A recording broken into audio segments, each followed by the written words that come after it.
All right, I'm here with Wardii for my first interview of this entire tournament, DreamHack Austin. We're here in his Airbnb, which is really cool, by the way. What is it exactly? I don't really know. It sort of feels like a treehouse almost, because you have to like walk up like a wooden ramp to get up here. So Yeah, it's a bit weird, but it's pretty cool. It's like actually it's like the upstairs of a cottage from the 1938 period, actually, because it said so on the manual. that's what it said. Yeah, Yeah, it's pretty cool. yeah, it's actually pretty nice, guys. It does feel like a treehouse, and there's a cat, which of course that I really like. So that's the best part. It's a neighbor's cat, but like I'll take it on like a technicality.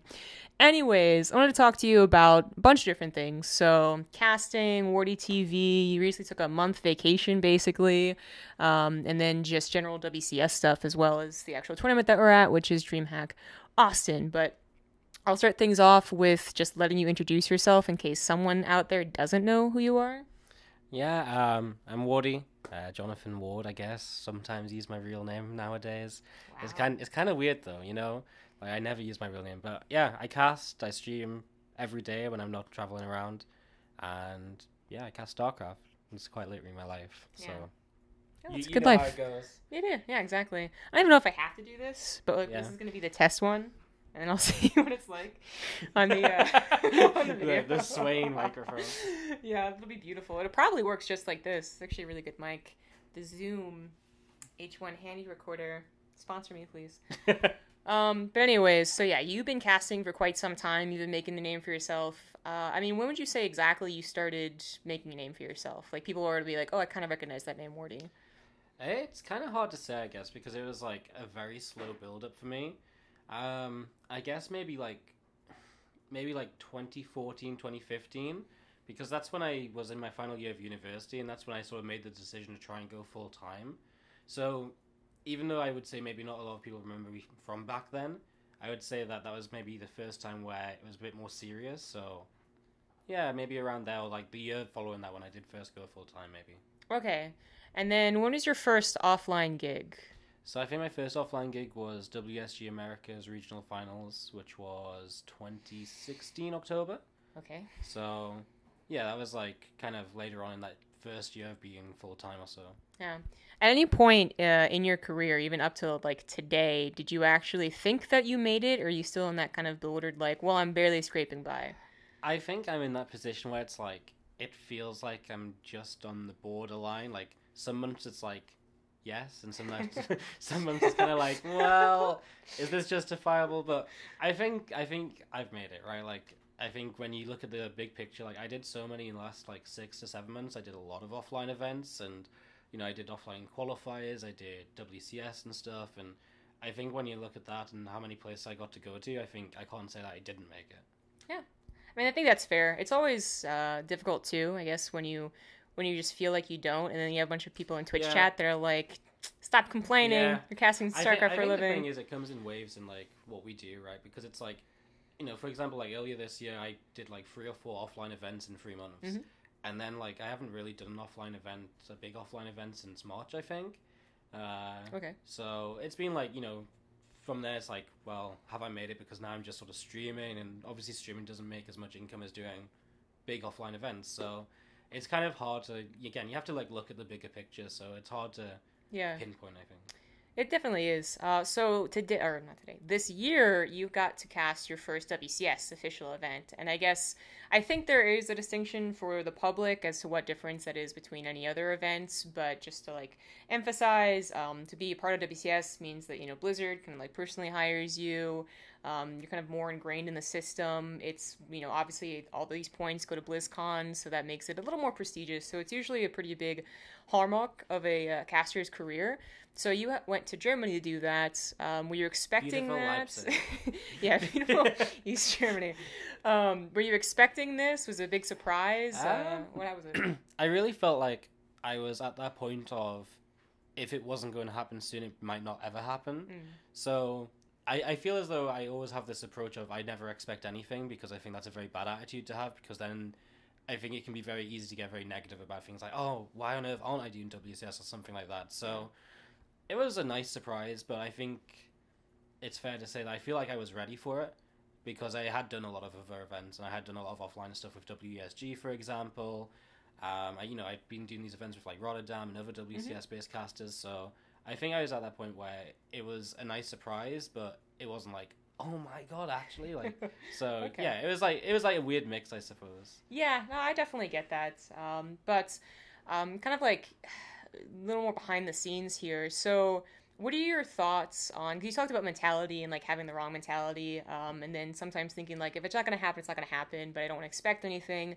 What are your thoughts on? I suppose how to say like overreaching. You know, there's a lot of people in esports or any business really that will say, well, if you don't ask, then you won't receive something. So where's the line drawn between being like, hey, I think I deserve a WCS, and I'm terrible at it. Like, mm, I'm never of that mindset of like I should go and tell someone like, hey, I think I should do this event, because I sort of just feel as though if someone thinks I'm good enough, they'd have seen me yeah, and they'd know about me, or someone else may have mentioned it or come up in conversation somewhere along the way.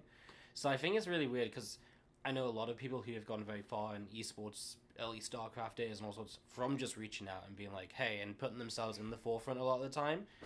And it's like a completely valid way to do it. And obviously, I think a lot of success in esports is actually networking. I think if I'd networked better, I maybe would have been more successful faster. Even my stream maybe would have grown a lot earlier. You know, a lot of different things. But it's something that I've always been actually very bad at. I think networking and just being like, hey, you know, I think I can do this, but I don't think it's ever actually a bad thing. Like, now that I look back at it a lot and I've met a lot of people, it's like, I know this is really weird. It's like, I don't do this, but I think you should. yeah. It's like, I think everyone's like, there's no harm in asking, and no harm in being like, you know, obviously you've got a phrase, right? You don't go and be like, you should hire me for WCS now. But I think there's no harm in being like, hey, I want to do a WCS event. What steps should I take towards doing that? Like, what do I need to do more to be considered? So, more like, you know, approach it in the right sort of way, I guess. Yeah, absolutely. I think I mean I did the same thing where I wasn't very good at communicating or asking for anything because I was like, well, if they if they see me, then they'll like it and then they'll ask me, which was fortunate that that kind of happened with Nation Wars 2 years ago, but then I did after that.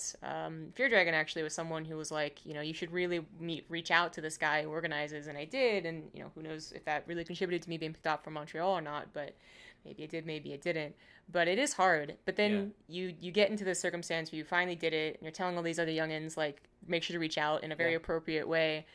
And then there's something that I realized, where it's like, it's almost even like, how to say, like, it's not nice of us, the content creators, to just assume that these guys that are so busy, they're doing everything at Blizzard or whatever, you know, esport you're doing, they can't have their ear to the ground for every single tournament or even know that you're available for these things, right? Like, I mean, Wardii TV, what if you don't want to cast offline events? I know there are streamers who actually say no to things because they'll interrupt their stream. So it is kind of not nice of I want to say us, but I guess we've ascended. Not nice of us to help them along almost and be like, look, I'm an okay person. Okay, I'm not asking you to give me this for free, and you know, it'd be really nice if you at least checked me out and told me what I could need to do. So I thought a lot about that. I'm glad I got your answer, your opinion on it. But anyways, so that was an awesome event that you did at Leipzig. I was there too, so super cool. And then this past month, you've actually been on vacay, basically. So you done streams here and there. You did an offline stream, of course. But what was your decision to go for? It was a month, right? Or it is a month? It's like 3 weekends. So it's like by the time I'm done traveling, I guess, and like getting back home and like having a day off, it's probably about 3 weeks, which is quite a long time. But it was sort of like, it was a little bit justifiable, I guess, in a way, because initially I was going doing BTSL, which was something that, it's a StarCraft event, right? So I flew myself out. I didn't fly myself out. I got flown out. That's the one I was going for. Sorry, Rifkin. I got flown out for BTSL, and it was one of those things where it's like, well, I fundraised for Austin earlier in the year when I was streaming, and obviously they were kind of close together.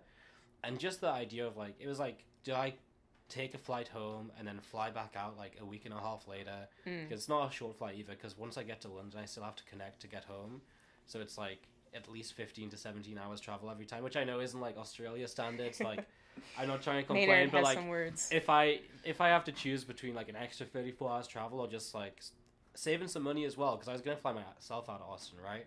So obviously I've spent money staying places and stuff, but It kind of just came kind of naturally. Like I think it was something I should do, and again, like the first weekend I was at BTSL, which was something I was going to do anyways. So then really I would say like in terms of actual vacation, it's been about maybe like 10 days and then plus Austin, but I wouldn't stream to you in Austin anyways too as another like justification I have because none of the players are around. You know, maybe I missed like one online event with Koreans or something, but Yeah. in reality, the way I look at it, it's like I've missed maybe like 10-ish days of streaming. I streamed a couple of times then as well, so I've missed maybe a week.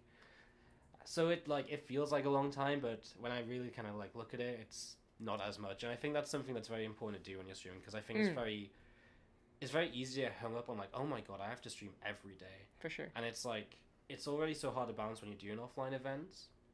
And I think sometimes you just have to look and be like, well, what is like the 10 days away?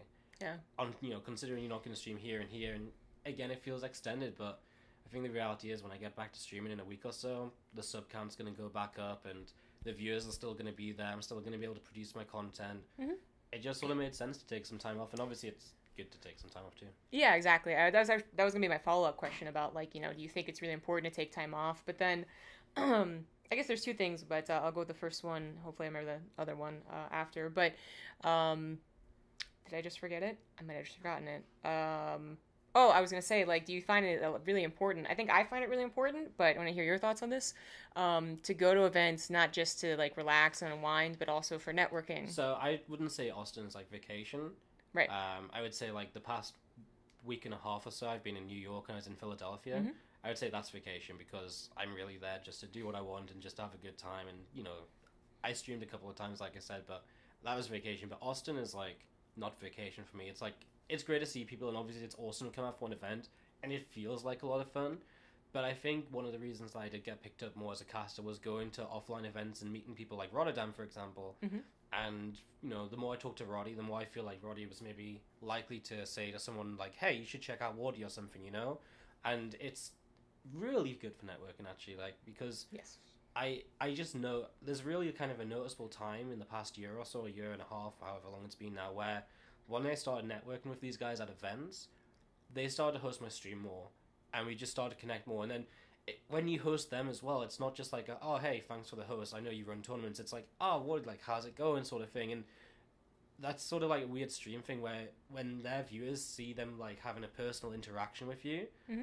it's a very beneficial thing for you. And of course, when StarCraft's such like a tight-knit community as well, I think that's a very good thing to have. So I think coming to these events is obviously nowadays like networking with Wardii and people isn't like something I need to do, right? Because I see Wardii a lot of time at events, like he knows who I am, we're good friends, but it's still, you always do meet new people and new players, for example, that might start playing your tournaments now and that sort of thing. So for sure, I think it's definitely very business focused. It's definitely good to do. As I said, I was definitely on board that same opinion. Actually, I think Rifkin recently on the Pylon, they asked the typical, like, how do you become a caster? How do you become a content producer in StarCraft, but really for any content? And a lot of people's answers was, like, be consistent, because that's probably number one, definitely. Even still. But then Rifkin was like, my opinion's, like, a little bit different. I think that you really need to network. Like, you need to get out there and talk to people. Consistency and networking, like, if you can do those two things really well, you're just going to explode, because consistency is going to make people come back naturally, mm-hmm. and networking is going to boost the amount of people that can come back naturally in the first place. Yeah. So if I gave any advice, it'd probably be what Rifkin said. Like, if you network well and you just do your job, and, actually put out the content, and it's like a combination that spells success. Okay, I definitely agree. So this actually is getting a little bit longer at 15 minutes, so just about. But cool. People love listening to us. I know. That's why we're successful. Yeah, exactly. We have amazing voices. That's just exactly why I went down. But I have my trusty reporter notebook that I could flip, but I didn't lose my spot. But anyway, so actually, since we're talking about your first WCS gig, what are your thoughts on WCS as a system? You're you're not just potentially a main caster for WCS now, so you kind of get that perspective, but you've always been a community caster, so you've always had that perspective. Yeah, I think WCS is in a bit of a weird place. I don't think the system we have is bad, but I think it can be improved on massively. Okay. I think it was a lot better when we had... like multiple tiered WCS events, because right now it feels like we have like 4 WCS events a year plus Katowice. Mm-hmm. That's it. Yeah. And while it is very good and people get very excited about Katowice, people get pretty excited about WCS events. For me personally, I've always had this opinion since about halfway through last year that these events, like the WCS Circuit Championships, feel very repetitive because every event it's obviously it's not DreamHack, but it's held at DreamHack. Yeah. It's WCS produced, so it's Blizzard produced or however it is. And it means that every event has the same feel and every event has the same sort of like combination of things going into it together. It's true, And yeah. I also think last year didn't really help with that fact because last year was very repetitive in results. I think I was doing like some, like obviously Neeb won 3 times, but it's actually even worse than that because I think... the seeding. Well, it was like, the seeding, but I was actually going to say that out of top 8 finishes, 25 out of the 32 top 8 spots were taken by the same 8 players. Yes. Which is like, it basically means that every WCS event is like the same 8 players, which is, I've had this conversation with Fear Dragon, it's like, he's like, well, that's great because it means we've got 8 players who are like best, right? And that's what you want to, that's what you want to see, the best players, and it's great that we have that consistency and that StarCraft's that game that people can be consistent in. But in my point of view, yes, that's great. But I feel like because it's the same format every time and the same players, I think it's just the culmination of everything being sort of the same. I think that makes it a lot less interesting to kind of follow. So, yeah. I think it's also like I brought up the points here, but TLO kept getting Neeb, for instance, exactly. right? So, I realized Fear Dragon's point, like to have like storylines be consistent. Like if Neeb wins 2 out of 3 so far, WCS is suddenly him losing the third one's like, oh, it's a big deal. But with the seeding the way that it is and such limited opportunities to get WCS points, I think that's the issue, right? Like WCS points are so limiting, and it's also like you can see the effect of it in this event, Austin, coming up as well, where it's like there's been WCS Leipzig, 2 challenges, and Katowice. And it's like, there's one group right now, which is like Namshar, Mana, Optimus, and some other priest. I don't remember. Poor priest. He's actually a GM player as well, apparently. So that group's just absolutely brutal for group stage 1. And it's because Optimus has just not got WCS points. Like, he went to Katowice, he made prize money, but not WCS points. He didn't make Challenger Season 1 or 2, which in Europe is completely reasonable because, like, Challenger... This is a whole different discussion if Challenger does its job or not, which I don't think it does. But... it's completely reasonable for Optimus not get WCS points there, but does that mean he should be in a group with Namshar and Mana? Because it's just the way it works out, because Mana, I think, made one of the WCS challenges, so he has very low WCS points. So it's very weird. Like, it's obviously going to happen somewhere if you seed only on WCS points, and obviously, at some point, if you've got that many good players, you're going to get a group of death, but it just feels kind of weird, and this is maybe going to come off as, like, region hate or something stupid, but it's like, for example, like you have a couple of players from the SEA region who I would say it's fair to say they're weaker players than, say, Optimus because their region is just weaker in general than Europe. Sure. But they have a lot of WCS points because their Challenger system, they can make it to the WCSC Challenger and they can get WCS points there. And that's so much harder to do in Europe. And it's like, that's just kind of where it's like causing this little bit of a mess as well. Yeah. So it's like, I know this is a massive jumble of thoughts, but it's like a little bit weird and... Well, there's a ton of different conversations that I can continue with. I mean, there's the whole, like, conundrum of you want to support the weaker scenes by giving them opportunities, but I don't think that's a bad thing. It's just that then they get WCS points, and it's like, that becomes seeding. Yeah. And it's like, well, WCS points came from different places, and that's a whole conversation in its own. That didn't even start. Yes, yeah, exactly. But it's, you say that WCS Europe doesn't do, Challenger Europe doesn't do what you said it wanted. Can you elaborate? So, I mean, Challenger used to be this awesome system where it was like, you got into Challenger was the stepping stone, right? It's like, you got to Challenger and then you aimed for Premier. And nowadays it's like, Challenger isn't really a stepping stone, it's just like an expectation of the top players because all of the top players are in Challenger. And so, for example, I think WCS... We're analysing now, wow. I think WCS NA Challenger does its job very well because we have like a fair mix of players coming up and they get to enter this tournament and you see kind of a couple of interesting players make round of 8 each season. Who needs to silence their phones? You're doing something professional. Not me. But yeah, I think like WCS NA Challenger does its job because you get to see different players qualifying because it's like competitive at that level. But I think for WCS EU, the 16 players cut-off, it's just there's too many solid players. The 16 is like top 8 to 12 is guaranteed, and then the 4 below that's fairly set in stone, and there's not really the room for like the up-and-comers. And it just feels like even if you made Challenger for U24 players, it would start to alleviate that problem. I get it. And I think that's just my issue. It's like Challenger right now doesn't really feel like it does the job of being Challenger. It just feels like an online version for the best players in Europe. That's a very good point I didn't think about, but it makes sense. You know, we kind of expect the top 4, maybe 5 of NA, but that's like a whole bracket of people that are going to get their time to shine. But you really expect even up to the top 20 maybe for Europe. Yeah. So you really have to extend that bracket. That's a good point I haven't thought about. I think like the thing is as well, you could even do it in a bit of a different way. Like, I mean, there's so many ways to like fix it, but you could even see it like certain amount of players through into a WCS or whatever, because that's what Challengers kind of does now. And then you could make Challenger, because they already get prize money for being in top 32 of WCS or whatever, then they don't miss, then you make the Challenger money a bit smaller, but then they don't miss out on Challenger money. And that's the issue right now. Like, you've got to play Challenger because there's so much at stake. Yeah. So it's like, there's no sense for them not to play it. And that's why it worked better in the past, because it was like, if you're in Premier, you already got a set amount of prize money and WCS points and your position in the tournament. And there was no reason to play Challenger because you'd already ascended. Whereas now Challenger is its own tournament, which then seeds you and gives prize money. So it's like, instead of being leveled, it's sort of just paralleled. Yeah.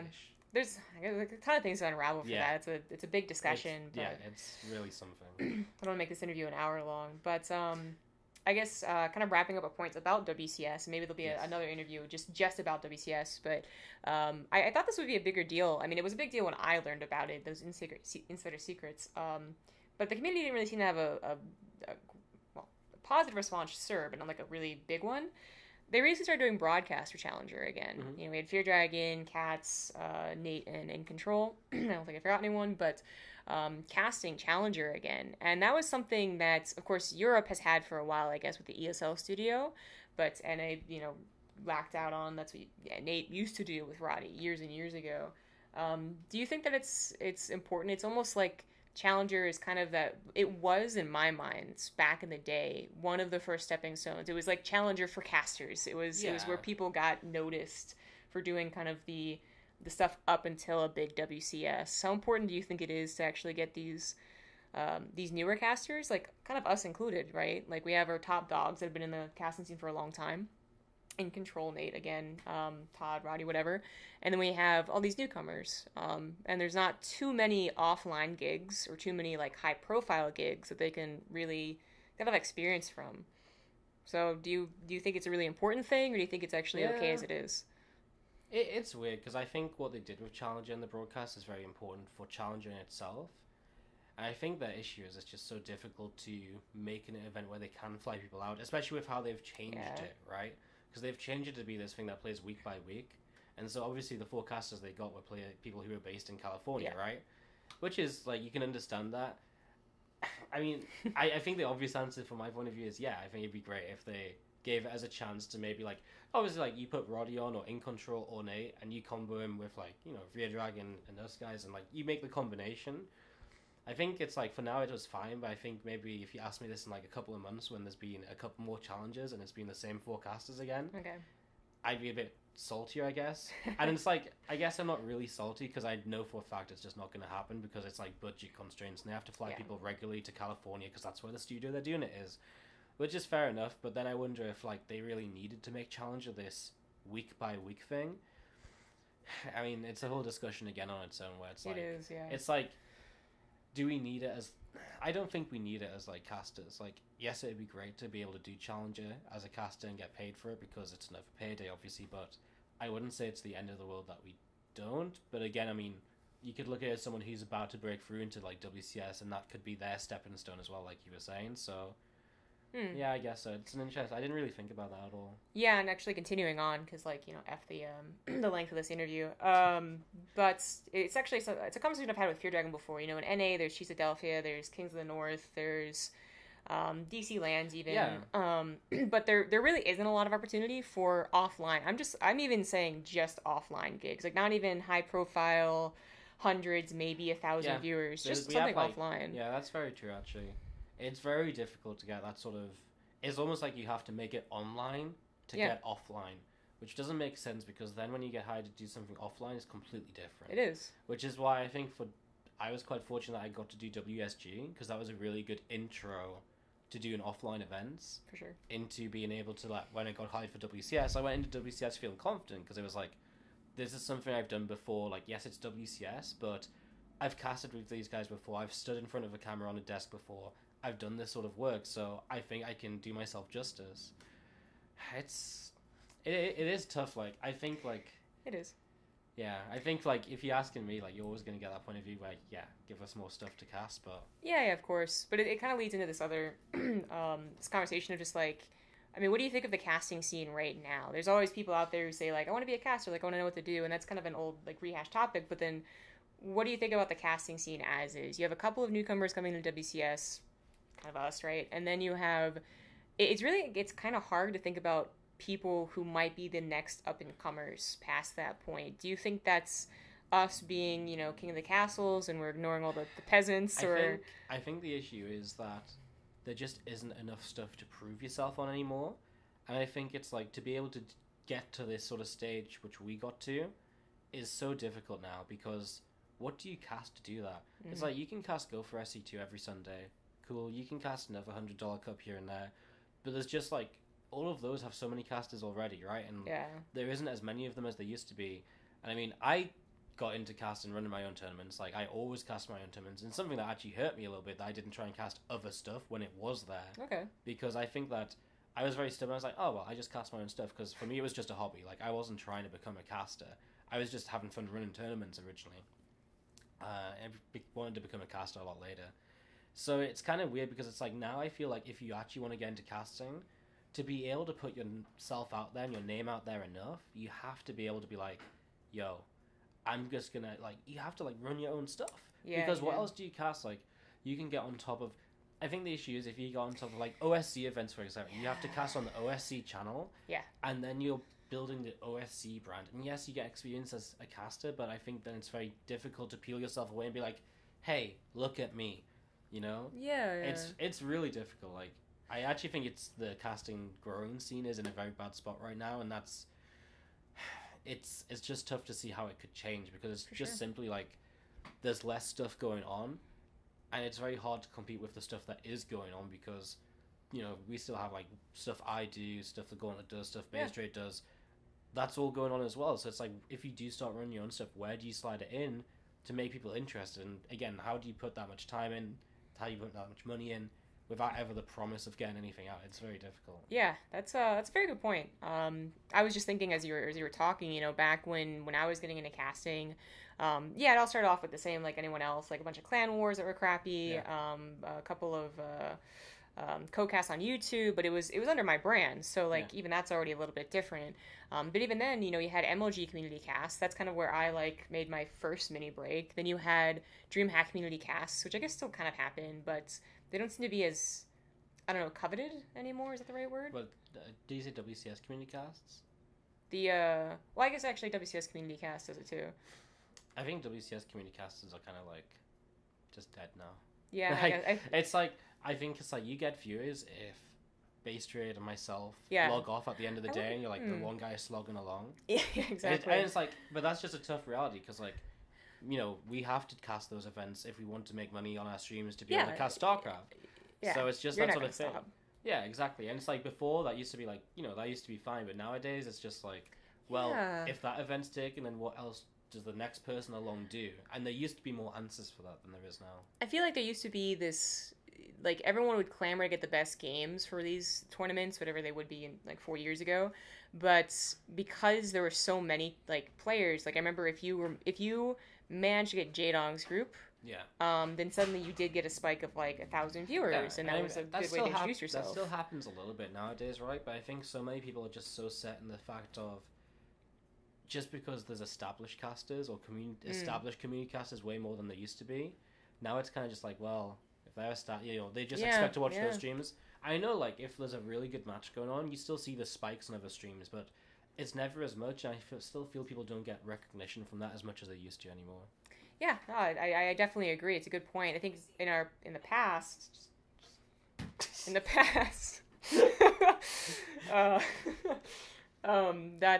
it used to be like our biggest community cast for DreamHack, for MLG, for Acer Team League, whatever, was like main casters, like Haldor, right? He was Yeah. a caster at GSL who would occasionally come on.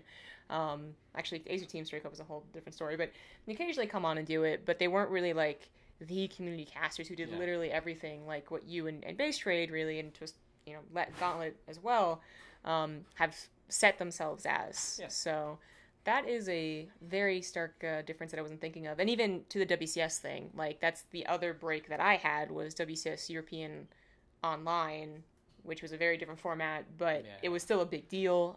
So yeah, we are missing kind of those stepping stones and ways to get publicity to your own brand. And that's the issue now as well, because I think nowadays if Blizzard tried to make Challenger like a stepping stone, I like what they've done with like allowing the Challenger qualifiers to be open. Yeah.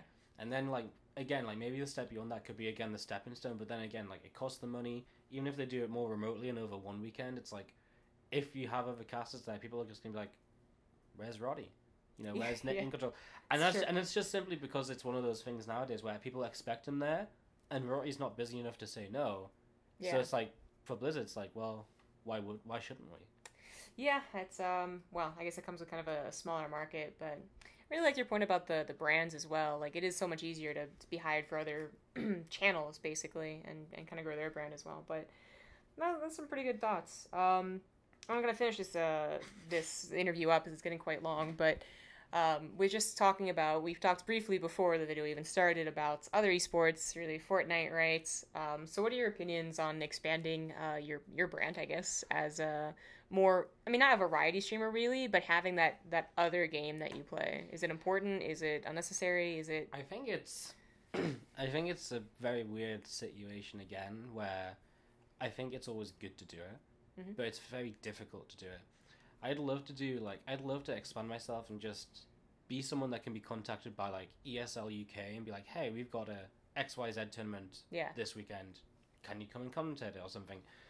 Because I wouldn't exactly expect to become like a massive caster in other games. But I think I could do a very good job of like filling in lower tiers of other games. But the issue is it takes so much time and effort to do that then it digs into the StarCraft content, right? Right. So it's very difficult. But I think it's very important because I think like for me especially, it's very hard to get by on just StarCraft still, and it's only going to get harder. Like it doesn't get easier, and I think like it's very hard to predict, but I feel like it's only going to get harder.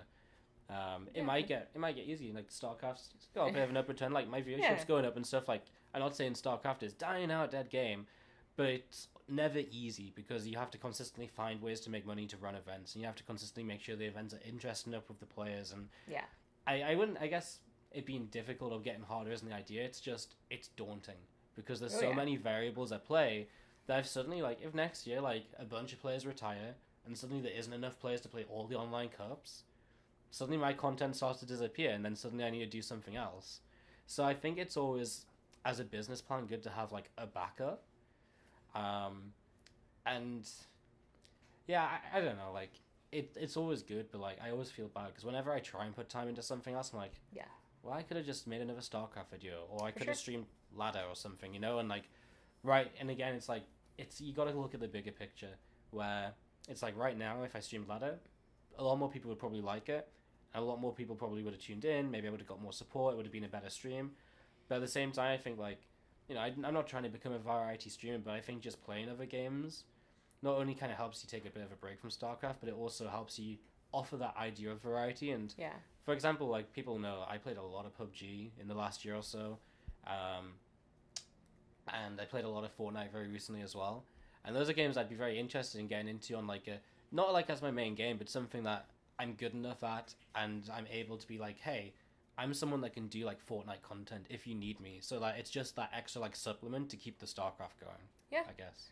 It makes sense, and I think that you can tell me if you agree with this, but sometimes friends, family, other people in esports will ask me like either specifically about StarCraft or just in general esports. But regardless, like do you think in 1 or 2 years you'll still be doing StarCraft? And I usually be like, yeah, I'm pretty darn sure I'll still be doing StarCraft full time as I am doing right now. Very similar stuff.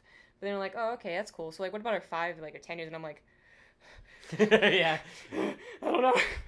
Like, it gets really scary. I think that's for everyone's esport, though. Yeah, I think the thing is you have to, like, look, again, like, bigger picture is always the way to look at it, because I think nowadays I'm at a point where even if I had to stop doing StarCraft for whatever reason, like, I become a dick, I fall out of Reddit too many times, like, you know, whatever happens, I think I'm at that point where I've got enough experience and I've gained enough from doing what I've done in StarCraft that I can be like, cool, well, I love esports and I've got contacts in esports. I can probably go somewhere and be like, you know, even if it isn't being a caster and doing exactly what I want to do, I can still work in the industry, which I've fallen in love with, right? Yeah. I can still go to, like, you know, maybe ESL UK and be like, hey, you know, this is my resume. It's kind of interesting. Can I do something? Like, please give me a home, please.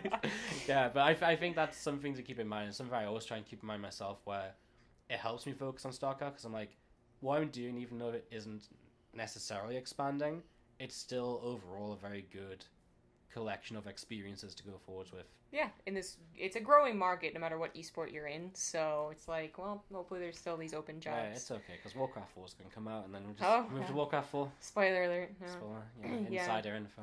Oh, I have other questions to ask, but I think we're going to have to cut it here. Thank you so much for taking the time to interview. Thanks for having me. Yeah, you're welcome. You should be thankful. Yeah. It's going to get millions of views. Start your Fortnite career. But you can do your shout-outs, I guess. Yeah. Watch my stream. It's Wardii with lots of eyes on the end. And I'll never get over that. Worst decision in my life. That darn day in December where I made a Twitch account thinking, who's ever going to look at this? But yeah, you can follow me on Twitter and WardieXO. It's one of the things I'm definitely trying to grow a lot more my social media, because it is actually very good for then branching out, which we've just talked about. So yeah, check me out on Twitter, WardieXO. I tweet about all sorts of stuff, again, some fights, and it's fun. So yeah, thanks for having me. All right, thanks again, Wardii, and thanks for watching, guys. Do I do that stairs up thing? Will you like, comment, subscribe? Yeah, subscribe. Do it, guys. Do it. All right, see ya.